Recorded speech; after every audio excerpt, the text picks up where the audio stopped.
오늘 이 시간부터는 설교 작성하는 것, 사건체 보면 설교 작성하는 것을 가지고 해보겠습니다.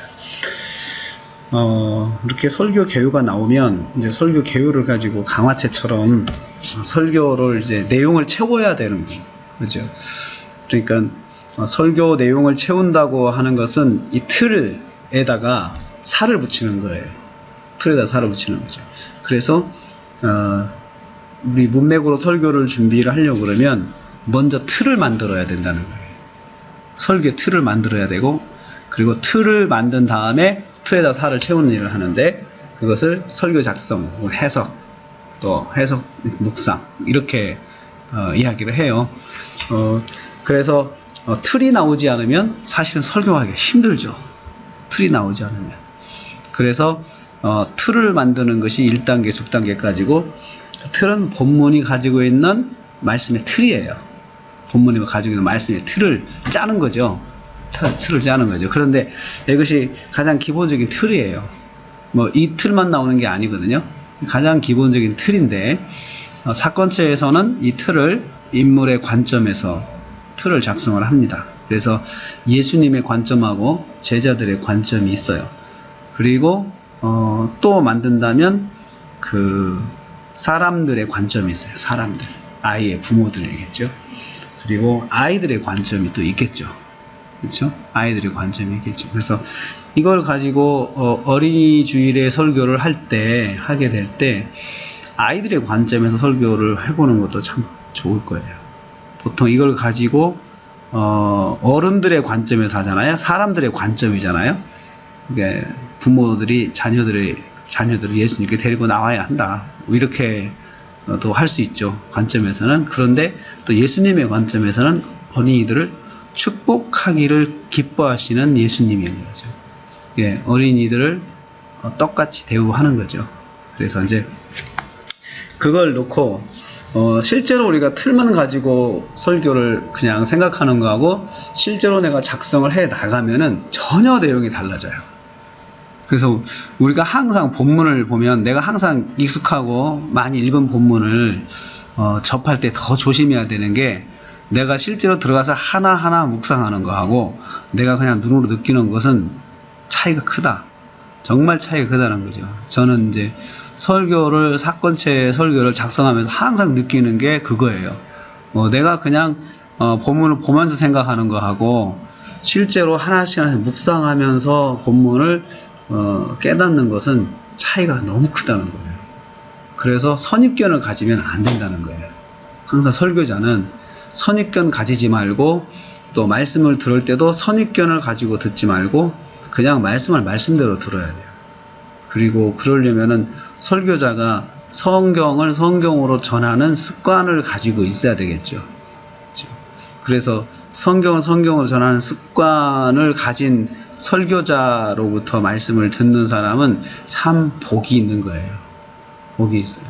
그런데 설교자가 성경을 항상 자기 시각으로 자꾸 이렇게 변형을 시키거든요. 자기 시각, 자기 비전, 또 자기 어떤 자기 취향, 그런 함정에 빠지기가 쉬워요. 그래서 기승전 항상 자기 취향으로 가는 분들, 설교가, 그런 설교가 참 많아요. 우리 대한민국에. 기승전 예를 들어 기승전 선교, 기승전 또 자기가 원하는 어떤 주요한 그런 어떤 자기의 관심사, 그쪽으로 항상 기승전 그쪽으로 가는 분들이, 그런 설교가 참 많거든요. 근데 그러지 않아야 돼요. 설교는 그렇게 전하지 않아야 돼요.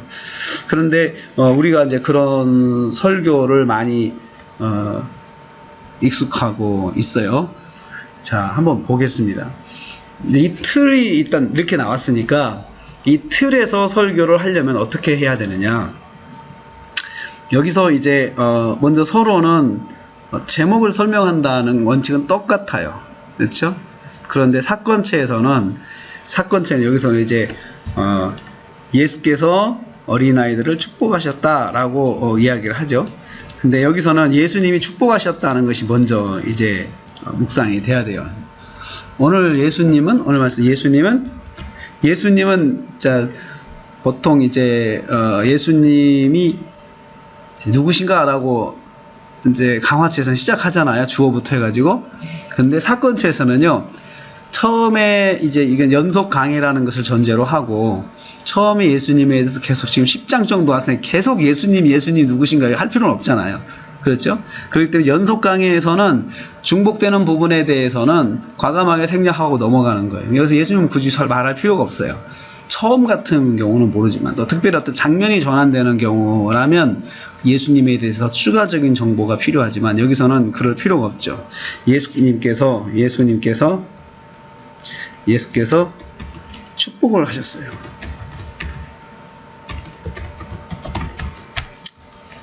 예수님 축복하셨어요.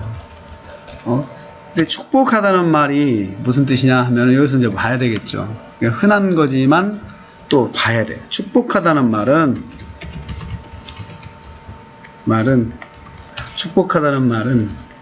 원어 봐야 되겠죠.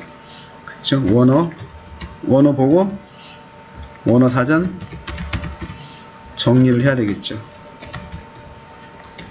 축복하다는 말을 한번 원어를 보니까 율로게오인데요. 율로게오. 이 율로게오라고 하는 말은 복을 빌어주는 거죠. 그렇죠? 복을 빌어주는 거죠. 복이 있도록 복을 빌어주는 것이다. 말은 복을 준다는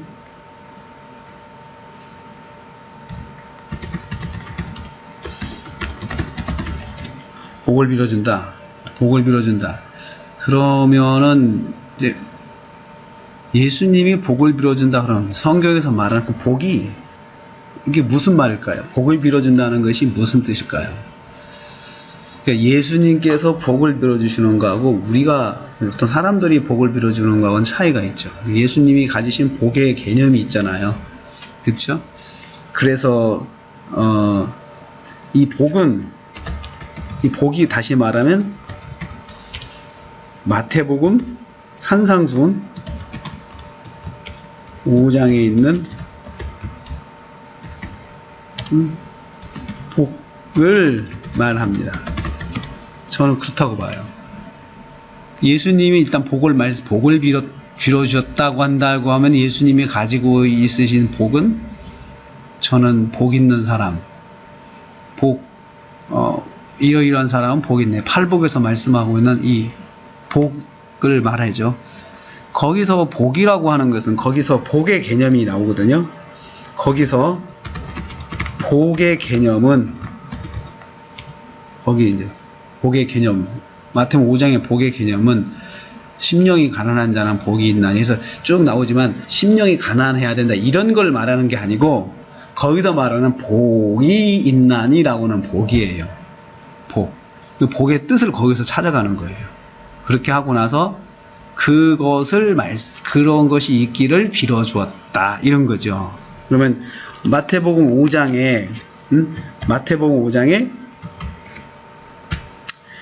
5장으로 가서 이게 마태복음 5장에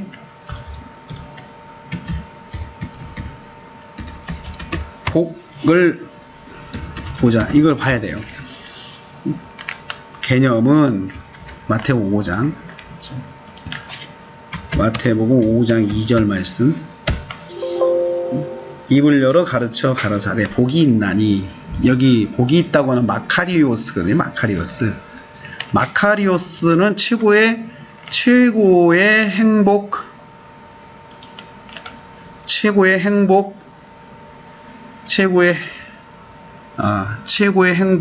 축복, 또 행복한 뭐 이런 뜻이에요. 그러니까 최고로 행복한 삶을 이것은 개념은 최고의 행복을 말합니다. 그래서 예수께서 복을 축복하셨다는 말은 최고의 행복한 삶을 살기를 빌어주셨다. 이렇게 되는 거죠. 그렇죠? 최고 행복한 삶을 살기를 빌어주셨다. 이게 축복하셨다는 거예요. 어떻게 해서 최고의 행복한 삶을 살 것이냐.